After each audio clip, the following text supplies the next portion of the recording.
by acknowledging the traditional owners of the land upon which we meet, the Butchulla people, and pay my respects to their elders, past, present, and emerging. We'll open with the prayer. Let us pray together, each of us according to our individual beliefs. Grant to this council wisdom, understanding, and sincerity of purpose for the good governance of the community. Item 2 is apologies and leave of absence, and we have leave of absence from Councillor Zane O'Keefe, so we don't need to pass the resolution accepting apology because he has leave. Disclosures of interest. Are there any disclosures of interest? Councillor Farage. Thank you, Mr. Mayor. I'd like to disclose a declarable conflict of interest for item 16.1.2. And the nature of my interest is that my fiance owns a caravan park locally. So to deal with this, I'll be leaving the room when the matter is discussed. Are there any further? Councillor Chapman? Yes. Mr. Mayor, I've like to just declare an interest that I've got here that on 15.3, all the landowners are landowners in my division, but because I've lived in the area all my life, I know all the landowners, but I've got no business ties with any of them. I just know them as associates, so I won't be leaving the room on that. Okay. So what are you declaring then? That I know those people. That's but I just wanted to let you know that as a record that I know those people as their constituents of mine in my electorate. Mm-hmm. So I don't think he's declaring either a prescribed or a declarable conflict of interest. And it won't be made as a record.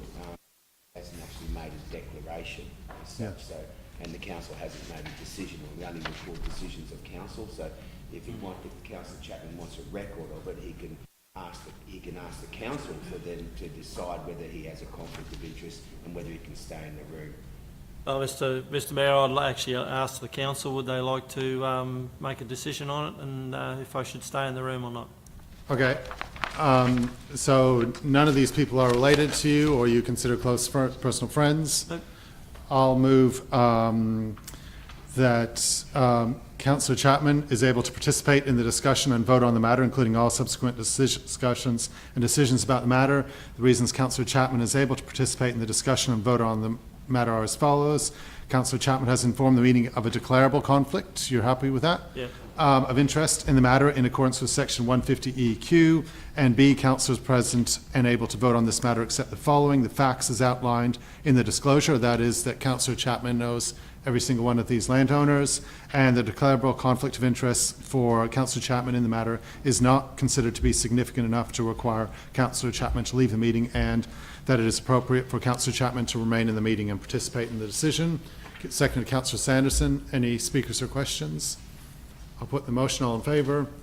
Any opposed? That's carried unanimously. Thank you. Are there any further declarations of interest? I'll declare conflict of interest on item 11.4.3, that being the master plan for Old Maryborough Administration Centre and Baby Clinic, landscaping works. Not so much on the recommended motion, but on a motion or at least an amended or amendment that I know is going to be put that directly names an organisation, Mary Inc., that I'm the patron of, so I'll be leaving the room for that matter. Are there any further Councillor Chapman? Can I just ask you a question there, Mr. Mayor?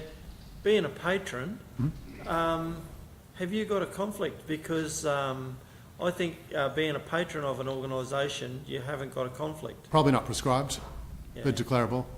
So it's a personal, conscientious. Yeah. Okay, I just asked. It's not a lead. I don't think it would. In terms of patron, it'd be different if you're president.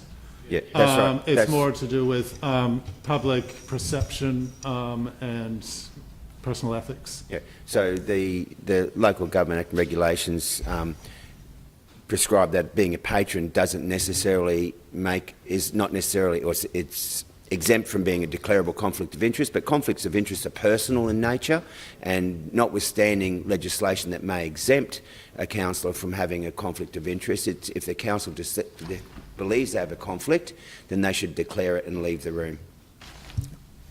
Any further declarations of interest?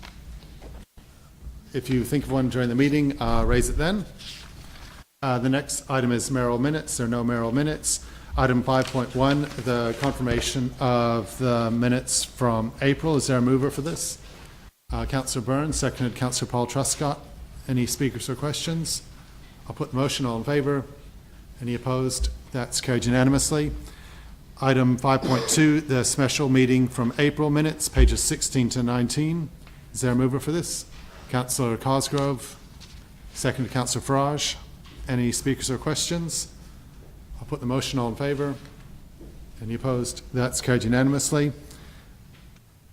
Item 6.1, the open resolutions register for May, pages 20 to 33. Are there any questions on this? Is there a mover that the council receive and note? Councillor Phil Truscott, seconded Councillor Govers. I'll put the motion. All in favour? Any opposed? That's carried unanimously. Item 7.1, community presentations. Thank you, Mr Mayor. There were two speakers at community presentations this morning. The first speaker was Mr Graham Wode, who spoke in relation to a range of flood camera issues and on the Brisbane City Council's review on the response to Tropical Cyclone Alfred in March. The second speaker was Mr Leonard Cam, who spoke on safety concerns in relation to hooning and dangerous driving behaviour in Russell Street, and requested the installation of traffic management devices. That's my verbal report, Mr Mayor. Thank you. Is there a mover that we note the verbal report? Moved Councillor Govers, seconded Councillor Wheeland. All in favour? Any opposed? That's carried unanimously. Petitions, 9.1. Are there any petitions? 10, the Water and Waste Services Advisory Committee meeting minutes. Is there a mover for this? Councillor Byrne, seconded Councillor Farage. Any speakers or questions? Put the motion. All in favour? Any opposed? That's carried unanimously. Item 10.2, record of matters discussed, pages 39 to 54. Is there a mover for this? Councillor Govers, seconded Councillor Farage. Any speakers or questions? Put the motion. All in favour? Any opposed? That's carried unanimously. Item 10.3, the Fraser Coast Events Advisory Committee meeting minutes, pages 55 to 57. This is moved Councillor Cosgrove, seconded Councillor Paul Truscott. Any speakers or questions? I'll put the motion. All in favour? Any opposed? That's carried unanimously. 10.4, the February meeting minutes for the Events Advisory Committee meeting, pages 58 to 62. Moved Councillor Cosgrove, seconded Councillor Wheeland. Any speakers or questions? I'll put the motion. All in favour? Any opposed? That's carried unanimously. Item 10.5, pages 63 to 65, the minutes of the Arts, Culture and Heritage Committee. Moved Councillor Farage, seconded Councillor Govers. Any speakers or questions? I'll put the motion. All in favour? Any opposed? That's carried unanimously. Item 11.1.1, council leave of absence for Councillor Zane O'Keefe, 66 to 67, which covers today's ordinary council meeting. Is there a mover for this? Councillor Phil Truscott, seconded Councillor Govers. Put the motion. All in favour? Any opposed? That's carried unanimously. How come we don't deal with that earlier in the meeting, in the actual section? Yeah, I think it relates.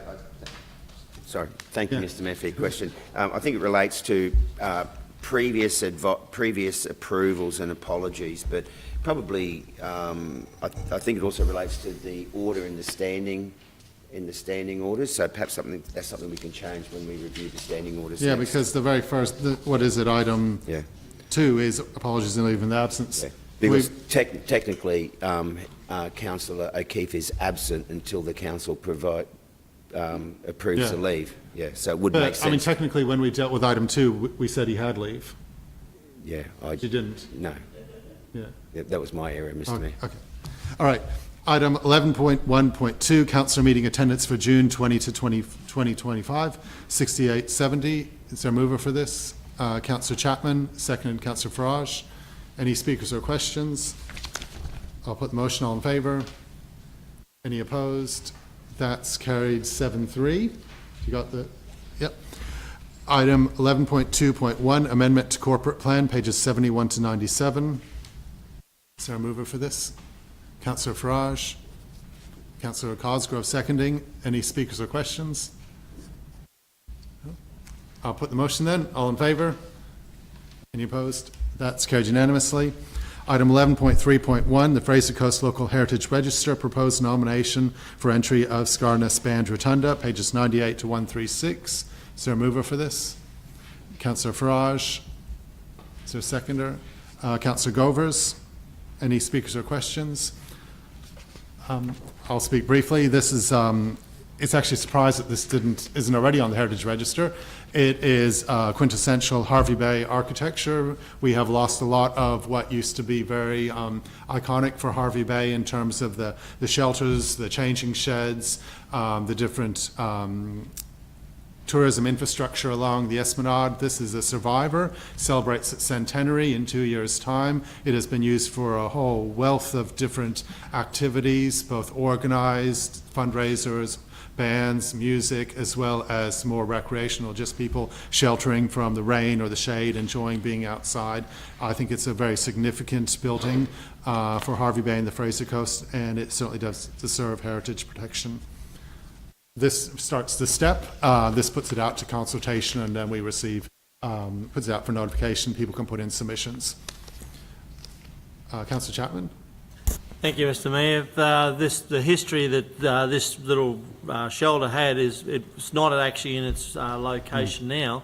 Is I actually years ago drew it up to be shifted. It was over near the big fig tree, straight across the road from the newsagents, and it was used as a to store for the ambulance wheel all their prizes and everything in, and they used to open it up and had mesh around it.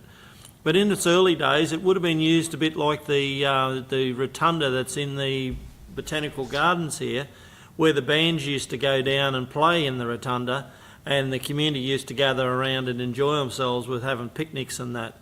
And I would actually like to see more of these parks opened up for families and look at that.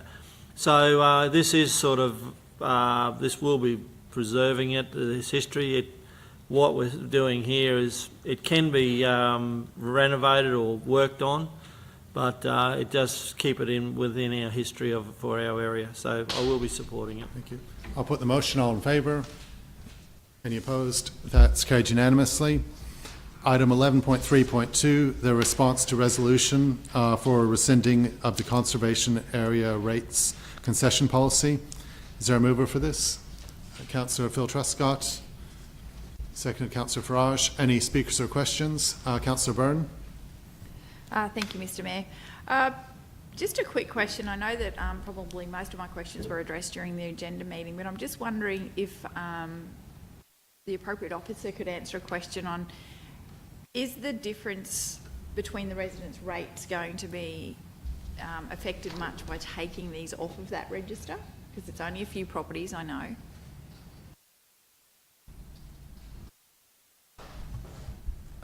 Through you, Mr. Mayor, and thank you, Councillor, for the question. There's no change, so this is not proposing any change. So the two residents who get the concession will continue to get the concession. So there'll be no change to anyone's rates.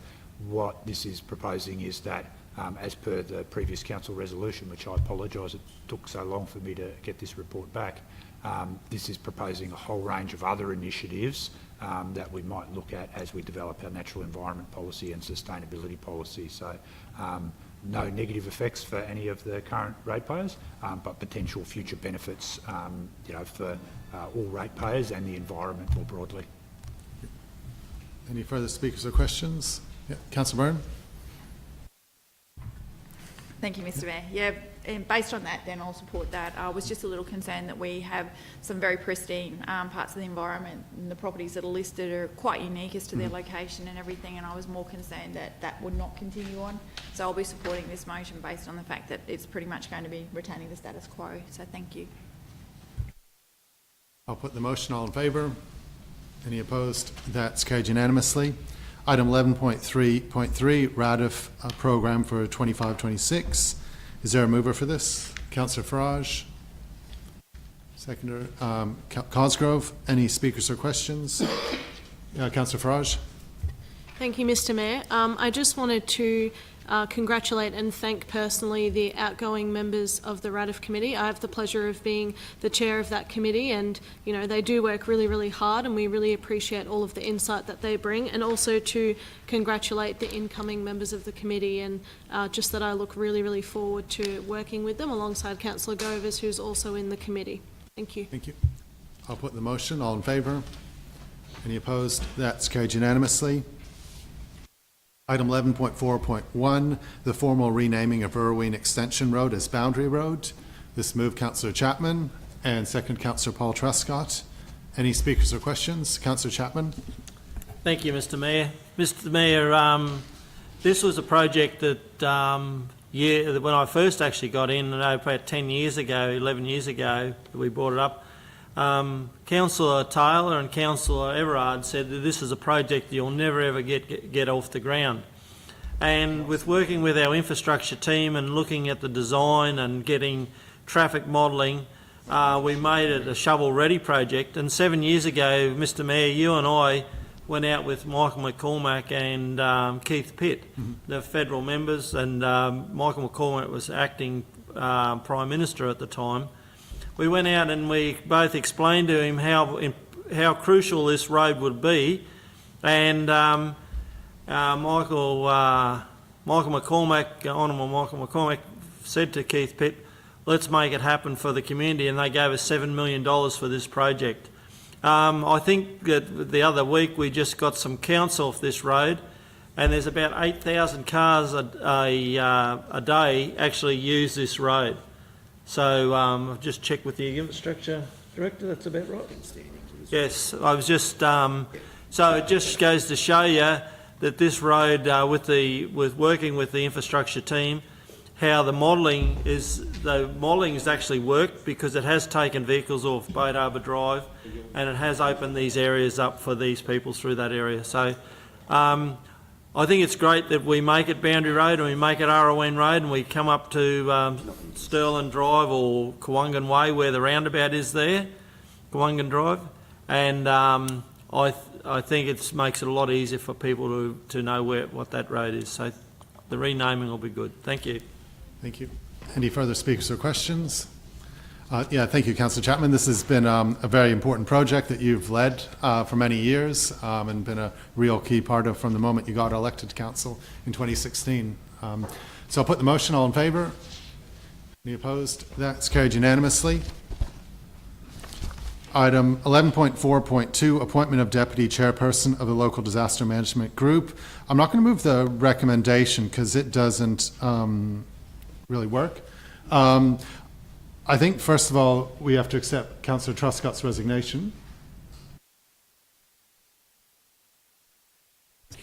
Yeah, Mr Mayor, you don't need to formally accept Councillor Truscott's resignation. If Council, Well, he's currently the Deputy Chair. yeah, but you can appoint a new Deputy Chair at any point in time Yeah. without having to accept someone's resignation. But if the Council wishes to do that, that would be appropriate Well, it's easier as well. either that or we move a motion dismissing him from it.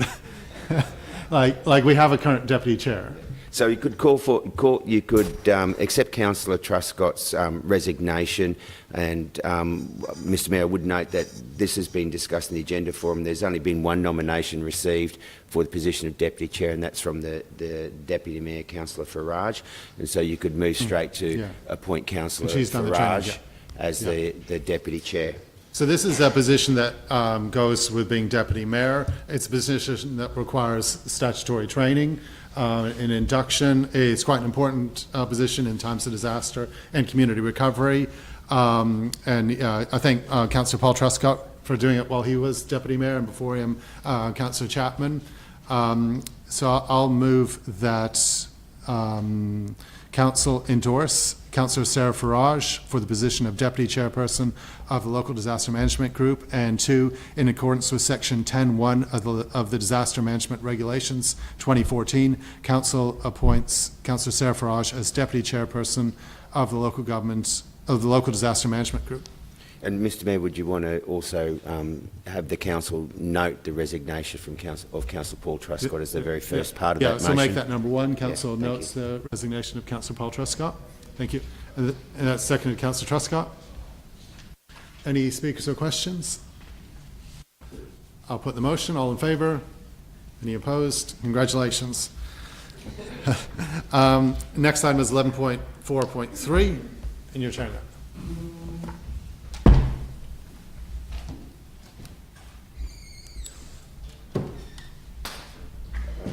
One second before we start. The has to actually leave. Okay. So, Mr. Mayor, you can't do that.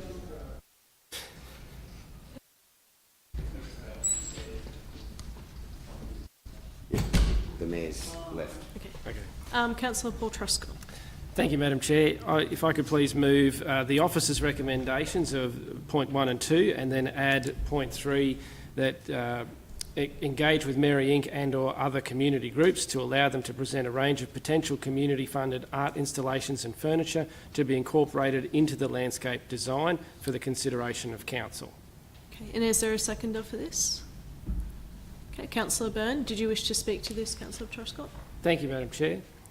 So I've been really concerned about this one because I'm not sure what the best word for it is, because I want to see something happen here on this site, just across the road, and I want it to be the right thing. But what's been troubling me is I can't in all good consciousness personally commit to 3 to 4 million in my mind as the estimated cost for what I know essentially feels like some paths, trees and furniture. It doesn't make sense to me, because to give an indication, there's in the breakdown $650,000 estimated for electrical and lighting. And can you imagine how grand a house you or I as a private individual could build for that, which includes electrical and lighting? But as I said, in all good consciousness, I can't support that, but I acknowledge that this process doesn't commit us to funding right now, but it does give direction as to what we would like to see. And yes, I understand that council would want to be seeking grant funding for this project because it's not budgeted, but I've always believed if we're wanting to apply for grants for items in Maryborough, I'd like to see it for things like the administration centre or library or City Hall upgrades, not essentially a footpath. When I showed this to members of the public, the image that's in the agenda, and asked them how much do they think it would cost, first estimates was usually about $20,000. I get it, most people don't understand that costs have escalated so much, and then I say, I'm sorry, it's government, try a bit higher. Then they say $50,000. I say, it's government, try higher. They say $100,000 to try and be generous, because no one would look at that and think that's $3 to $4 million. To put it into perspective, Splash Site cost us $3 million, and there's a heck of a lot more involved in that than there is here. And I get it, council has to build things to a higher standard, so they should last longer and withstand natural disasters and vandalism, etc. And yes, Splash Site was a couple of years ago, so the price was probably a bit cheaper than today, but still, it's mind-blowing. So I'm not knocking anyone that put that estimate together. I get they're doing their job and have probably based these figures off previous works. I just feel stuck between a rock and a hard place. So if anything, I'm expressing my concern about it in a speech, so while it's not minuted, it'll still be on a public record. But going on though to the addition that I've put in about engaging with Mary Inc. I've done this because Mary Inc. has some really good runs on the board in terms of what they have achieved in Maryborough. For example, the Mary Poppins statue, the Gallipoli to Armistice Memorial, the Cistern Chapel. And I believe that this project could hold the same potential as another tourist destination in our heritage city. I've listed Mary Inc. in it because they have expressed a keen interest in wanting to see this space used well. The motion identifies them, however, it also allows for other interested community groups, if there are others that want to step up and contribute in this manner as well, so it's open to that. I want to see a great outcome for this site, and hopefully at a reasonable cost. Thank you. Thanks, Councillor Truscott. Were there any other speakers? Councillor Byrne? Thank you, Deputy Mayor. I feel a little bit the same way as my colleague, Councillor Truscott, and I think pretty much all of us are in the same agreement that the cost is quite surprising, to say the least. But I like the concept of the fact that we will be moving forward with this space, and I think we need to get something on the ground. It's been going on way too long. I really like the idea of the layout. I think we could do it in a more dare I use the word green version, or as a naked version with as little embellishment as possible, and that can come later on. Let's get the pathways on the ground and let's move forward and let's get something happening. I really like the idea of it being open for public arts to go on there, and I'd love to see it utilised as something that we can have art come play equipment and make it a really usable space. So I'll be endorsing the motion with the idea that when it comes back to us, we get to have a little bit of look at some cost savings and things along the way. So thank you. Thanks, Councillor Byrne. Were there any other further speakers? No, so we'll put the motion to the vote, including Councillor Truscott's additional point 3. So all those in favour? And no one against? That's carried 10. Madam Chair, just in relation to the decision of Council, under the Standing Order section 21.1, where Council makes a decision about a matter that's inconsistent with the recommendation or advice given to it, we have to record, I'm required to record a statement of the reasons for the inconsistency. My understanding, my statement is of reasons would be to allow further community engagement input into the ultimate delivery of the parkland embellishments and to potentially reduce costs. Yep. Sounds Thank good. you. Okay, thank you. Send that. Thank you. Could I ask one of the directors to ask the Mayor to come back and take the chair? No, he's not. He's actually left the building. He's downstairs. Thank you.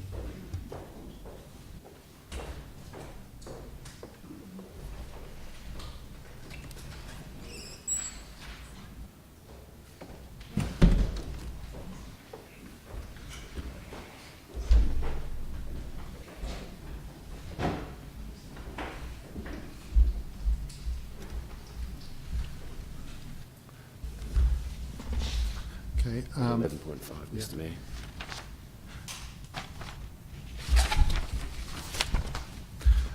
.1, request for a report on the effectiveness of Council SunSmart policy, page 190. This is moved by myself, that a report be provided on the effectiveness of Council SunSmart policy since it was adopted on the 22nd of August 2018, and where identified provide options for improvement to better realise the goals of the policy. This is seconded by Councillor Paul Truscott. This is a policy we brought in almost 6 years ago. It's overdue, I understand, for review. I thought it was timely to do this to make sure that where we are building new infrastructure, we are doing it, we are building shade, either natural through trees or shade structures, and where we can improve existing public facilities to make that change. Are there any speakers or questions on this one? I'll put the motion. All in favour? Any opposed? That's carried unanimously. 12.2, request to change June and October ordinary council meeting dates. This is moved Councillor Cosgrove. Is there a seconder? Councillor Farage, do you wish to speak to this? Are there any speakers or questions on this item? I'll put the motion. All in favour? Any opposed? That's carried unanimously. Item 12.3, request for report on feasibility of a one-way street trial in Adelaide Street, Maryborough. This is moved Councillor Paul Truscott, seconded Councillor Sanderson. Do you wish to speak to this?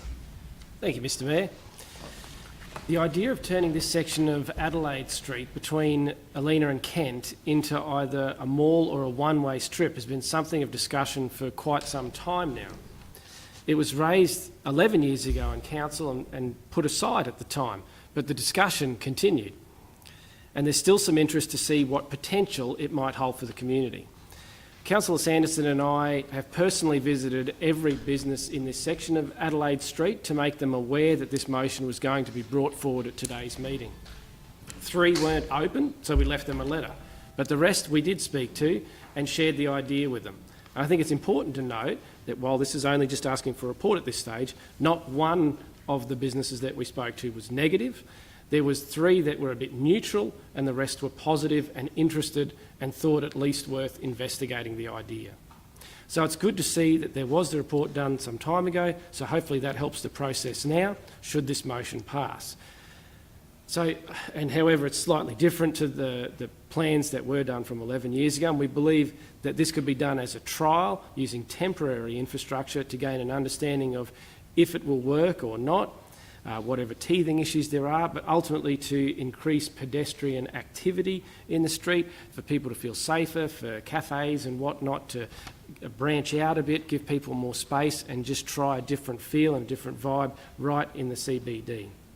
I acknowledge that there's no budget for this presently, but to look at the concept and understand that it might not happen overnight, but it might happen. Any further speakers or questions? Councillor Byrne? Thank you, Mr Mayor. I just have one question. I think it's to Councillor Paul Truscott. Have the businesses come forward to you themselves, or is this something that you've asked, like taken upon yourself because of previous history? I guess my question is, have the current business owners expressed the same interest as previous business owners? Through you, Mr Mayor, it's a good question. It has come from some business owners, and that's why we thought best to go and, before making this formal, to let all of the businesses know that we'd be looking at it. But yes, it has come from some business owners over the course of several years, and a lot of the community raising interest in it as well. Yep. Councillor Govers? Thank you, Mr Mayor. Just a question, I'm not sure who will answer this one. Has there been any reported pedestrian issues along that strip at all that we know about? Could I ask, what do you mean by issues? Well, have there been any accidents or anything along that area? You mentioned pedestrian. Through the chair, not that I'm aware of. But, well, apart from the actual crossing that's in the middle there, I'm aware of issues there where Not clear what the rule is. That people are unsure of what the rule is. It says shared zone, and so people walk across it, but then you always get the confusion of, is the car going to stop or not? Okay. Who does that priority? I don't actually know. But we don't know. Maybe we can ask the director. We don't know of the shared zone. Maybe that's something we all want to know. Say the shared zone in the middle of Adelaide Street, where you know whether it's cobblestones. Do pedestrians have right of way? Or do we just? So, thanks for the question, through Mr. Mayor. We haven't received any serious injury reports. There may be some accidents or incidents, but it's not showing in the official report that we look at, the crash data. It's not showing any reports there. People are going so slow. But just on that cobblestone area, for the entirety of where it's sort of cobblestoned and a little bit raised, pedestrians have right of way? It's a shared zone, so it's pedestrians have right of way to cross. So it's effectively one big zebra crossing? If somebody's standing on the side, the cars should stop? Yeah, so zebra crossing treatment is slightly different, obviously. So this is a shared zone, so pedestrians have a right of way to cross. Good, interesting. So the traffic gives way in that arrangement, Yeah, sorry, Councillor Far be Truscott. it from me to tell the director what's there, but somebody has put up a sign, give way to pedestrians, as well as the shared zone.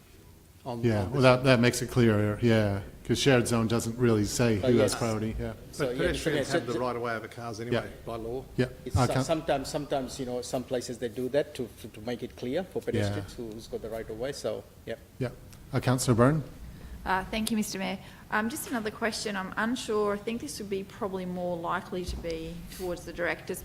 In the previous 2014 report that we dug up, I noticed that there was angled parking along one side of the street. From memory, there was actually, in that report, there was no loss of car parks with that alternate design, and there was actually an extra disability car park included in that. So would it be fair to say that if we were to endorse this report, it would include something like that, where there would be no loss of car parks, and it would be easy for disability access and things like that, because that's... Mr Mayor, I'll take that question, that's okay. Yeah. Given the significance of Adelaide Street to the Maryborough CBD, we would not be proposing any traffic management works there without coming back and engaging with councillors about what that might look like, whether it includes reducing the number of car parks and increasing pedestrian access and creating outdoor dining areas. All the resolution simply asks us to come back with a report. We'll come back with a report. If the council decides it does want to go ahead with making Adelaide Street one-way, then there'll be further engagement with councillors and potentially business owners about what that might look like. So it's not locking anything in at this point in time. Thank you, Mr CEO. That definitely answers my question. Thank you. Councillor Chapman? Mr Mayor, I'd just like to ask the Director Carl a question. Our findings that when we have a look at the Sunshine Coast last term, we actually were sitting in a one-way street area. And just ask him on the findings what the benefits of what we spoke about that.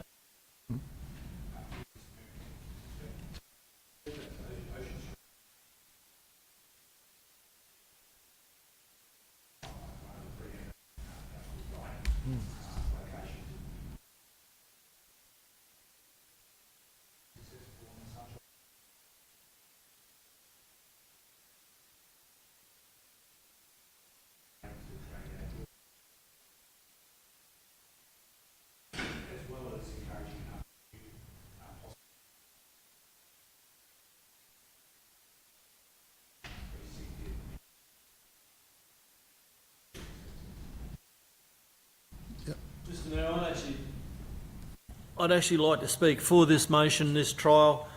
I actually think that if you don't have a go at a change, you don't make things better. This has been going on, it's longer than 10 years I've heard about this. It's been going on for many years of talking about how we can actually improve the CBD in Maryborough. And I actually think this is a great opportunity that I realise it's going to cost money, but if it does work, it'll be money well spent. I think that I remember when they spoke about the markets, about the thoughts of closing Adelaide Street off for a market, for having it closed for one day. People learned how to get around those things, and then there was Alina Street was blocked off in that end of Alina Street for a while because the markets grew. People work things out, but I looked at that night when we went down to the Sunshine Coast and looked at different places. It's going back to like Brisbane when they decided to put a mall in Brisbane. Now, if that was someone didn't have come up with the idea of thinking about that, we wouldn't have a beautiful area where people can actually go. But what I did notice is with the one-way street, is when you go to cross the road in that one-way street, you only had to worry about traffic coming one way. You didn't have to worry about the traffic heading the other way. But what it did, it gave everyone a sense of a bit more freedom, a bit more relaxed, made you more relaxed in that area. And I actually think that one other thing I did notice also, it slowed the traffic down going through that area. Every vehicle that was going through there was going through nice and steady, because what actually it encouraged was a lot of businesses to open up. And it was night time down there, and all the cafes that were around had staff working. It was vibrant, had young people working there serving, had people sitting down and enjoying themselves in an environment where traffic could flow. And that was one side of the street was angle parking, the other side was straight parking in areas. But I actually will and I hope councils will strongly support this trial, because this might be a changing point for Adelaide Street for Maryborough. Thank you, Mr Mayor. Mr Mayor, if I could just make a clarification. This isn't the council's not making a decision to undertake a trial. That's not the decision before council. The decision before council, the motion before council, is to get a report on the feasibility of undertaking a trial. So I just want to make sure that council's aware you're not voting on undertaking a trial. You're simply asking, you're voting whether you want to receive a report on the feasibility, including the costs and associated and relevant factors around conducting a trial. Yep. Councillor Sanderson. Thank you, Mr Mayor. So I'll speak, of course, for this motion. I was there many years ago when we did raise this with council at the time. Mr Mayor, you were there too. I think the vote was so close then, I think, where it wasn't supported to go forward, And that was, I think, because of the business community not wanting that to happen. As Councillor Truscott has raised today, we have visited the businesses. The sentiment is totally different from many, many years ago. And I think this step does allow us, as Mr CEO has raised, to go to the next step to propose something exciting back to Council. I think moving forward, as colleague Chapman has raised, in relation to these options, if they're done well, they can really transform cities. And in relation to activation, not just businesses would want that, I think all communities want exciting activations in their cities. And this wouldn't only change a street, it would change, of course, the city centre and the city in a way if it's done well. So if we can do this, of course, with the green space, that activation, do that very well, and even look at other options for slowing speed limits and those things, whether that can come back in the report. I think this is a great step forward. So, Mr Mayor, I totally commend this motion to Council. Thank you. Councillor Cosgrove. Thank you, Mr Chair. I'll speak in favour of this motion. From a conceptual and philosophical point of view, I strongly support the idea of trying to pedestrianise particularly business precincts and increasing foot traffic, because ultimately we all love being in our cars, but it's hard to spend money with local businesses from your car. And so ultimately, you need to be willing to make a value judgment that in some way you may need to inconvenience us as motorists to actually advantage us as shoppers, pedestrians and customers for local businesses. So we can all, I'm sure, think of a place, perhaps maybe not in our own region, but many places that are focused first on being out of your car and pedestrianised areas. And they are generally much nicer places to interact. As Councillor Chapman mentioned, the cars are generally going slower. You don't feel like you're beside a speedway. And I think that generally, whilst there is always a strong sentiment that we should never be inconvenienced as motorists, there is also, as Councillor Sanderson alluded to, a changing mood in the community as well, where people have been to areas where they haven't put cars first, they've put people first essentially, and they just are amazing. And whilst this might receive some pushback in the initial phases, it's one of those things where you probably need to suck it and see. The other thing that I'd like to point out as well is that the motion is very well worded and very, very clear that this is a high level feasibility into the idea. I'd like to commend the Director of Infrastructure Services for always aiming to please, but he did jump to, this will take $50,000 of traffic modelling, and we did clarify in the agenda forum last week that no, this won't trigger that. This will be a report that says we may require X amount of traffic modelling, and that would be the expenditure. So it's not a large expenditure to just tiptoe, creep this forward a little bit, but if we could get to the point where we could financially make it work, a trial such as this, in my mind, has no downside.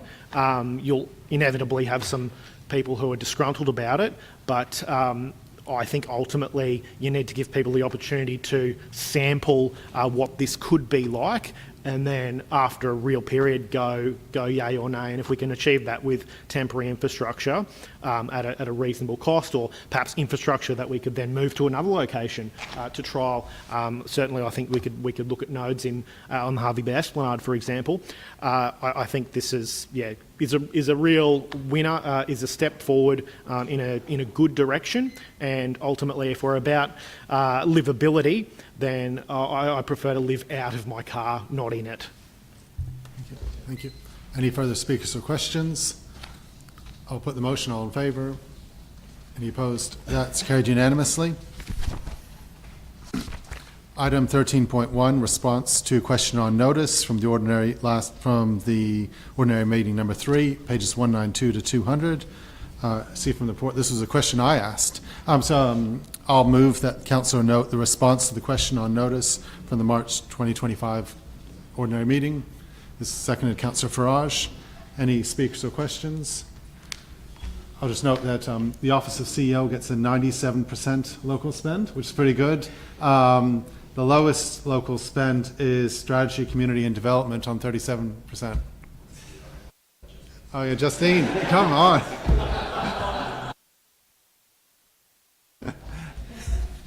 I'll put the motion. All in favour? Any opposed? That's carried unanimously. 14, general business. Councillor Byrne. Thank you, Mr Mayor. I'd just like to move a motion that the council introduce a new item and request a reverbal, sorry, let me get my words in my mouth. I would like to introduce a new item to request a verbal report on the development works behind the residence of Howard Street, Burham Heads. Is there a seconder for that? Councillor Farage. Thank you. The question... Sorry, I'll just move that. Sorry, yeah. All in favour? Oh, sorry. Sorry. Yes. Any opposed? That's carried unanimously. My apologies. The question would be to the Director of Strategy, Development and Community. Could you please outline the development works behind the residents of Howard Street, Burham Head specifically? Could the Director detail the causes of the flooding, of flooding and any development compliance issues, as well as possible engineering solutions which are planned to address the drainage concerns? Thank you, Councillor, and through you, Mr Mayor. The current issues is the open drain is too flat, and water will only run when there is enough build-up in the system, which in turn results in the drain encroaching on the properties. The current works are on maintenance, so they're a responsibility of the developer, and that will be in place up until the 13th of August, when Council will take over the responsibility and the maintenance of those drains moving forward. What we've done to mitigate these issues over the last few weeks is that our officers have been working really closely with the contractors on site, and the backed up water in the floor of the drain has now run into bushland, drying out the culverts. It will still need some modifications to the drain moving forward because of the flatness of the drain, and that drain will be directed towards the dam, and the contractors are working on how much more runoff can be redirected. Due to the sort of inclement weather that we've had over the last few months, the ground in the easement is still quite saturated, and what we're going to do is the contractor will laser the grass drain to remove the high points still holding the water. The officers have advised me that they will continue to monitor the works, and they're continuing to work with the contractor, and they will provide us with weekly updates as they come to hand.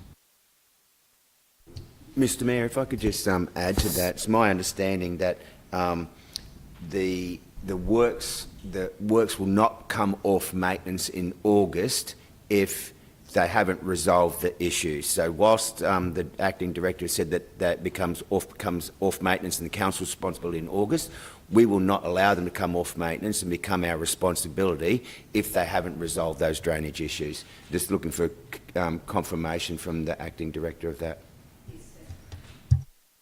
Yep, Councillor Byrne. So the residents should expect a satisfactory outcome from this if it's not going to be handed over until it's fixed correctly? That's right. Thank you.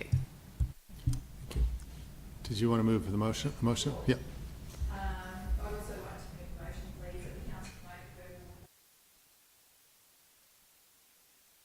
Is there a seconder for that? Councillor Paul Truscott. Any speakers or questions?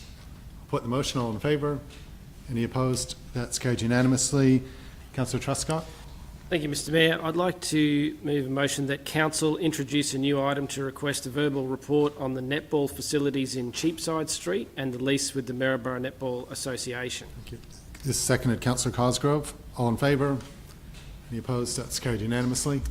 Thank you, Mr Mayor. The question is that I've been informed that the Maryborough Netball Association is no longer functioning and that their leased facilities in Cheapside Street are falling into disrepair. Can the Acting Director of Organisational Services advise the Council on the current state of the lease with the Maryborough Netball Association and what action the Council is taking to ensure that this site can be used by other community organisations?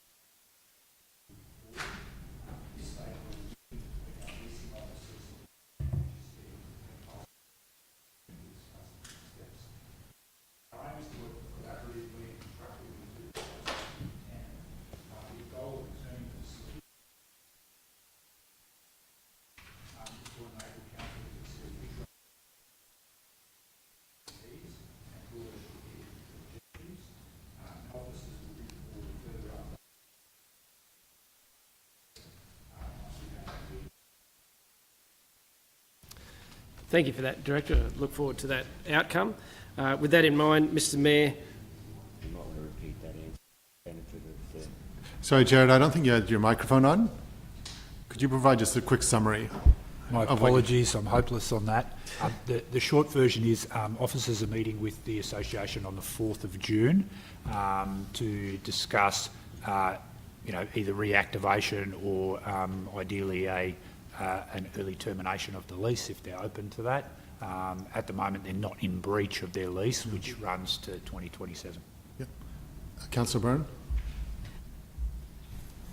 Thank you, Mr Mayor. Just a quick question on the maintenance of that area. I'm regularly in that area. It's quite overgrown and quite untidy. Would the council staff be responsible now for cleaning that up and tidying that up? Through you, Mr Mayor, and thank you, Councillor, for the question. Not at this stage. The lessee retains responsibility all the way to 2027 under the current lease. As I said, though, we'll have that meeting on the 4th of June and discuss ways forward.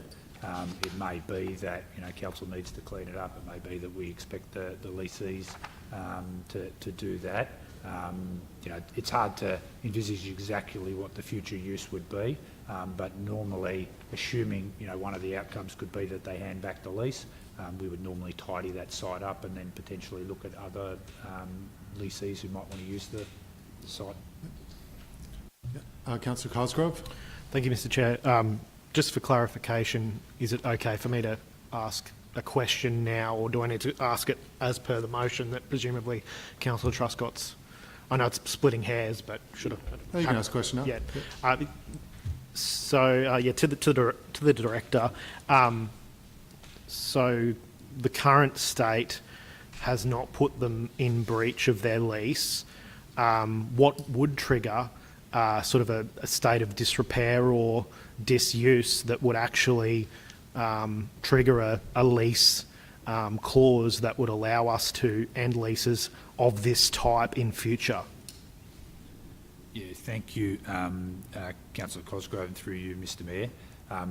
It's always a challenge in terms of there are some clauses in there about having to maintain the facilities. I have seen photos of the facilities, and you could potentially make an argument that they're not being maintained effectively. There's some overgrown grass, there's some grass coming through concrete and the like.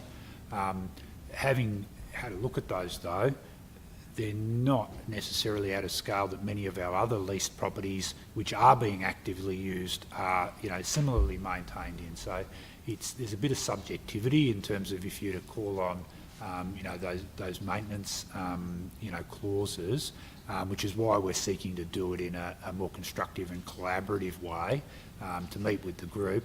And it may be that one option is we help them re-establish. It may be another option we help them exit the facility. So we want to do that constructively with the group. But I know some people think it's a little bit overgrown and not maintained, but it's not at a state where it's in horrible disrepair. Thank you. Do we know if the Maryborough Netball Association has a current committee? Are they, as per their constitution, still a constituted body? Through you, Mr Mayor, and thank you, Councillor Cosgrove. I don't have the full details of if they have a functioning full committee. They definitely have representatives of their committee who are willing and agreed to meet with Council on the 4th of June. Councillor Truscott? Thank you, Mr Mayor. And just to add to that, because there are other groups that are subleasing it from them as well, like there's a karate group that's using the site as well. Thank you, Mr Mayor. If I could please move a motion now that Council note the verbal report on the current state of the lease with the Maryborough Netball Association and the action Council is taking to ensure the netball facilities in Cheapside Street can be used by other community organisations. Is there a seconder for that? Councillor Byrne, do you wish to speak to this? No, thank you. Any speakers or questions? I'll put the motion. All in favour? Any opposed? That's carried unanimously. Is there any further general business? No. We'll go to the late item, 16.1.1, the Fraser Coast Council Community Grants Round 4, pages 260 to 280 in the supplementary agenda. Is there a mover for this? Councillor Phil Truscott. Is there a seconder? Councillor Govers. Any speakers or questions?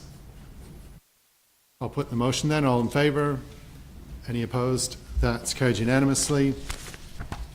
Item 16.1.2, the tender award for the Pyalba Beachfront Tourist Caravan Park redevelopment. Councillor Farage is leaving the room. This is pages 281 to 294 of the supplementary agenda. If you want to discuss the confidential attachment 1, we'll need to move into confidential. Is there a mover for the recommendation? Councillor Cosgrove. Is there a seconder? Councillor Byrne. Any speakers or questions? I'll put the motion then. All in favour? Any opposed? That's carried unanimously. Yeah, Nancy? No, she was walking. I saw her walking by the door.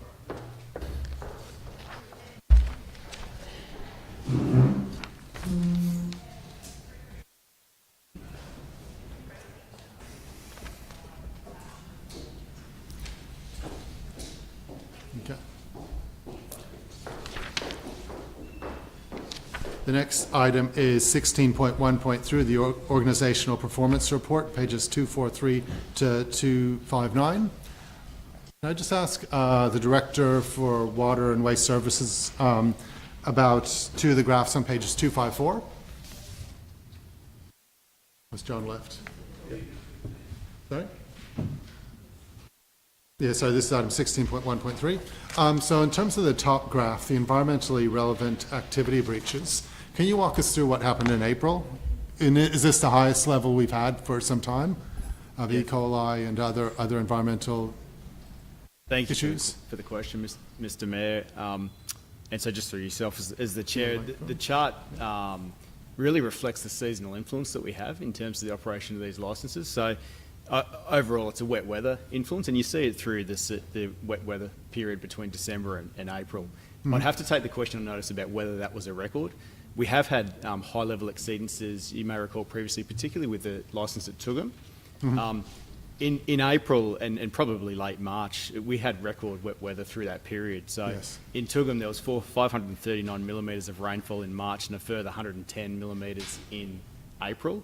And that impacts the ability of the integrated reuse network, so with both combination of discharge and utilisation of our land-based discharge requirements. So they're typically considered short-lived and low-risk environmental exceedances, and we liaise actively with the regulator in relation to all of those. But in Tugum, it was effectively the impact of wet weather, and the only other dedicated licensed discharge point is the exfiltration lagoon on the sewage treatment plant site. Because, I mean, if you look further down the page, the effluent reused in April is slightly higher than, say, February or January. That's right, and that's a reflection of the method that we use when it comes to average dry weather flow. So in a wet weather scenario, the wet weather, the licences have some provisions in there around a wet day and a dry day, and also with regard to the reuse percentile, that's a method that derives the performance based on average dry weather flow to the treatment plant, exclusive of the inflow and infiltration influence of wet weather. Yeah. So is what happened in April of a concern to you? Or is it just to be expected with the weather? I prefer months where we don't have the record high rainfall that we receive because of the operational impacts that it has. In terms of environmental impacts associated with those sort of incidents, no. Like I mentioned earlier, they're typically low risk and short-lived exceedances. What we do look at, though, is that overall we need to make sure that our system and licences are considerate of those wet weather periods, and we've been discussing with the regulator how we include conditions to better reflect those periods. So the Environmental Protection Act allows us to apply for what's called a temporary emission licence, and we did that in the Harvey Bay sewage service area because of the impact of that wet weather in March on our 3 major sewage treatment plants. And one other question on the same page, the waste diverted from landfill.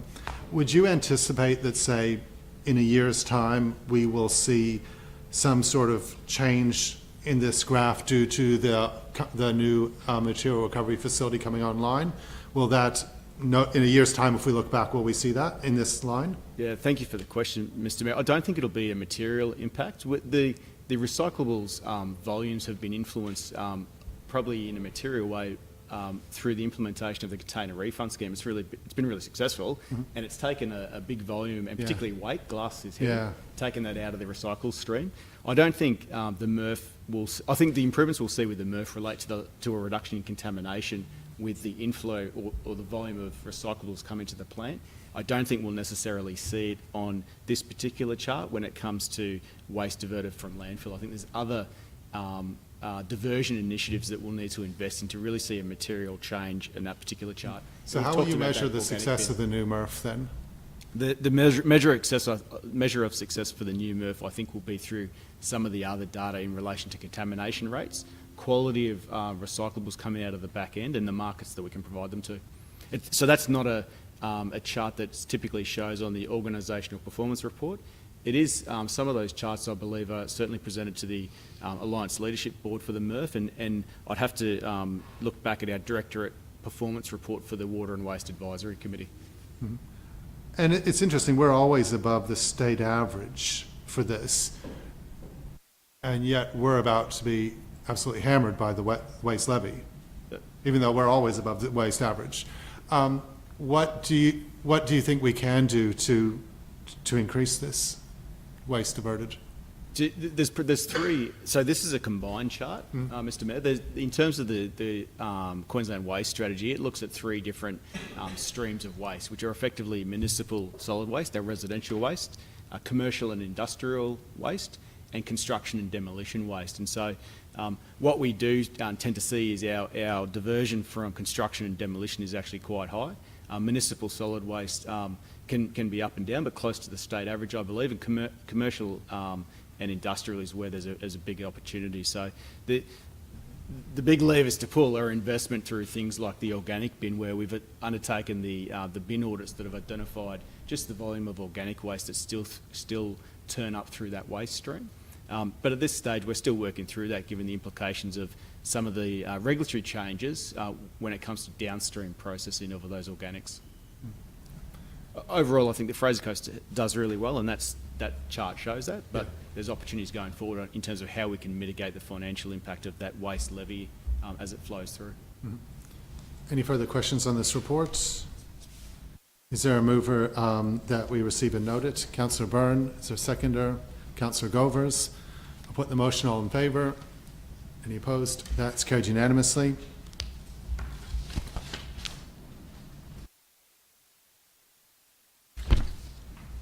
I'll move that we go into closed session pursuant to section 354J3 of the local government regulation as per the motion distributed on the agenda. Is there a seconder for that? Councillor Byrne? Any? No? That's the longest one I've ever seen. That's okay, isn't it? That's on the agenda? Perhaps, Mr. Mayor, you might just want to read the topics that we're going into confidential for the benefit of those people that are watching. Okay, for item 1, sale of land for overdue rates. Item 2, community engagement, future of cemetery services. Item 3, land acquisition, Chapel Road, Nickenbaugh.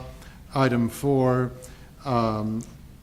exemption under section 235B of the local government regulation for provision of RFID subordinate maintenance. Item 5, the proposed opening of road of the Merritt Bay Rail Trail, Colton Mining lease diversion. Item 6, request for new lease, Aging, Dementia, and Disability Connections Incorporated.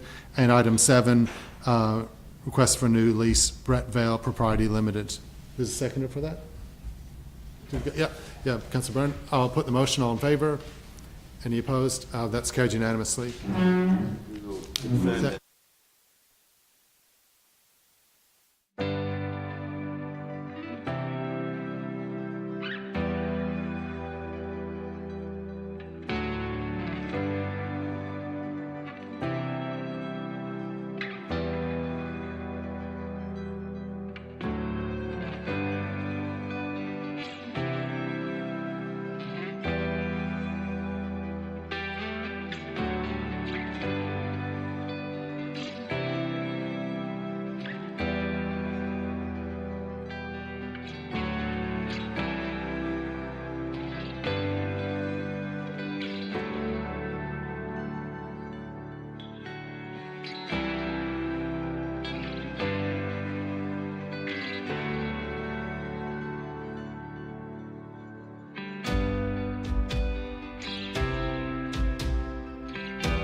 Thank you. I'll move, and Councillor Paul Truscott is seconding that we resume an open council. All in favour?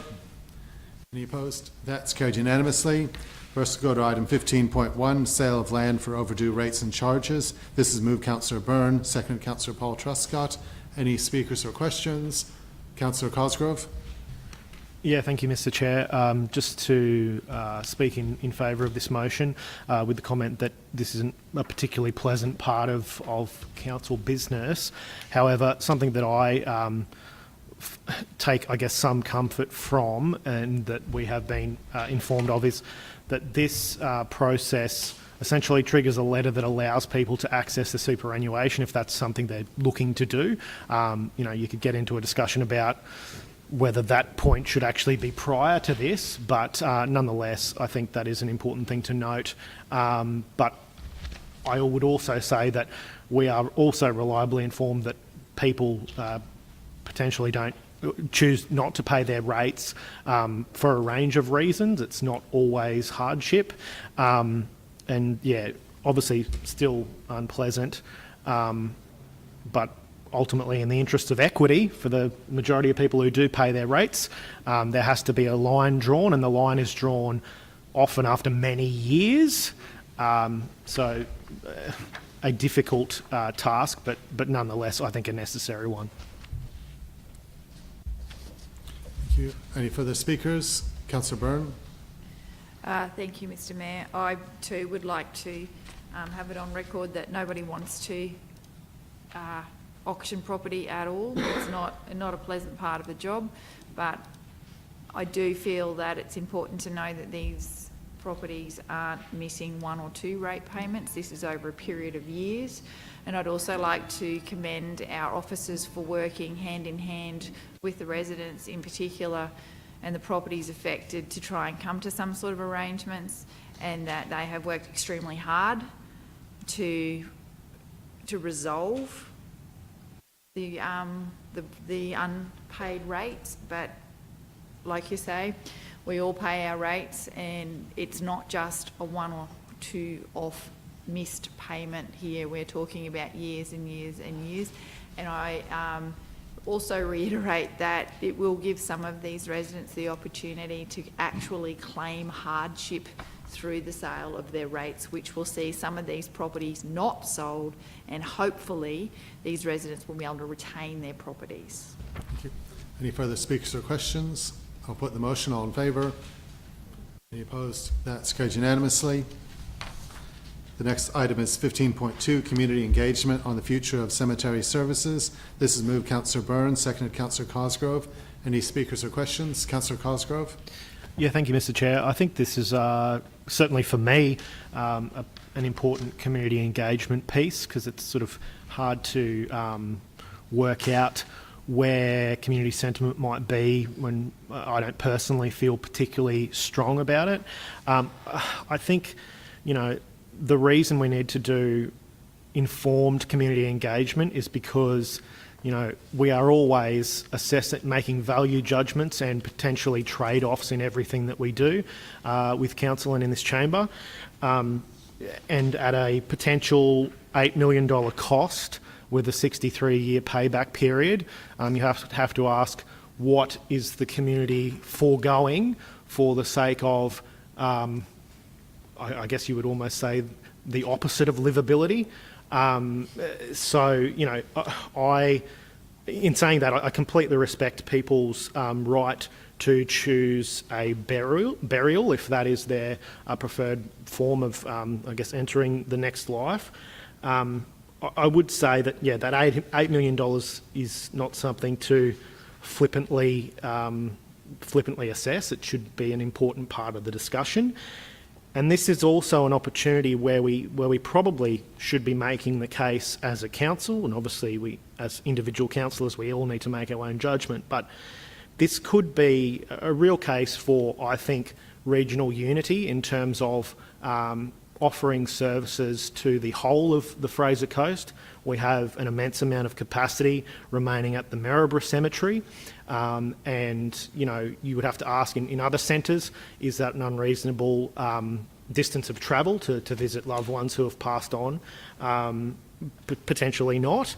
The other thing is too, is that council needs to question whether they need to have their finger in every pie, in terms of there are private operators who could take up the opportunity to open a facility. I would think maybe superannuation money could be a good, who can look at longer time horizons for payoffs. And when you consider the fact that I haven't looked at our death rates, but I've looked at our demographics, we are a much more aged demographic than other regions in Queensland, for example, about 13 years older. You would presume that that means that we will have a higher death rate and could be a better business case for a cemetery. But as I say, there may be particularly strong community sentiment for this, but informed community engagement is very important so that people realise that we can provide this, but there's also trade-offs in terms of what are we going to take away or not do for this potentially $8 million plus expenditure. So, yeah, good idea. Looking forward to seeing what informed community engagement returns to council. Councillor Chapman. Thank you, Mr Mayor. I'll actually be voting for this motion, but I think this is good that we go back to the community and with this, because this $8 million we're talking about is actually the community's money, is raised by the community, or if we get funding through state governments, it's still community money, federal government's community money. So I think it's it gives the community the option to let us know where they'd actually, if they want a cemetery in this area at Harvey Bay, or do they want a cemetery to use the one in Maryborough. But while we're just talking about this, about our cemeteries, I'd just like to thank our cemetery team for the work that they've actually done, because I've driven all around the region, and a little cemetery at Miver, I had a look at that one. I didn't even realise we had a little cemetery there, Mr Mayor. Munna Creek. Munna Creek, yeah. And the work that our teams are doing on our cemeteries, even the one at Tyro, it's a real picture when you drive past. So our cemetery team, I must say they're doing a great job there. Thank you. Yes, plenty of capacity at Tyro. That's a big cemetery. Yeah, beside me. Any further speakers or questions? I'll put the motion. Moved Councillor Burns, seconded Councillor Cosgrove. All in favour? Any opposed? That's carried unanimously. Item 15.3, land acquisition for Chapel Road, Nickenbaugh. This is moved Councillor Byrne, second Councillor Farage. Any speakers or questions? I'll put the motion. All in favour? Any opposed? That's carried unanimously. Item 15.4, exemption under Section 235B of the Local Government Regulation for the provision of RFID support and maintenance. This is moved Councillor Cosgrove, second Councillor Govers. Any speakers or questions? I'll put the motion. All in favour? Any opposed? That's carried unanimously. Item 16.2.1, proposed opening of road for the Mary to Bay Rail Trail and the Colton Mining Lease diversion. This is moved Councillor Cosgrove, seconded Councillor Sanderson. Any speakers or questions? I'll put the motion. All in favour? Any opposed? That's carried unanimously. Item 16.2.2, request for new lease, Aging, Dementia and Disability Connections Incorporated. This is moved Councillor Farage, seconded Councillor Cosgrove. Any speakers or questions? I'll put the motion. All in favour? Any opposed? That's carried unanimously. Item 16.2.3, request for a new lease, Brett Vale Propriety Limited, pages 300 to 305. This is moved Councillor Phil Truscott, seconded Councillor Burns. Any speakers or questions? Councillor Byrne. Thank you, Mr Mayor. Just one comment on this, that I think, as we highlighted before in confidential, that this is going to be a great outcome for our rail trail, hopefully. As long as all parties are satisfied with this outcome, I'll be supporting this motion. Yeah, very good. I'll put the motion. All in favour? Any opposed? That's carried unanimously. That completes the business. No further agenda items. I'll close the meeting at 11:30.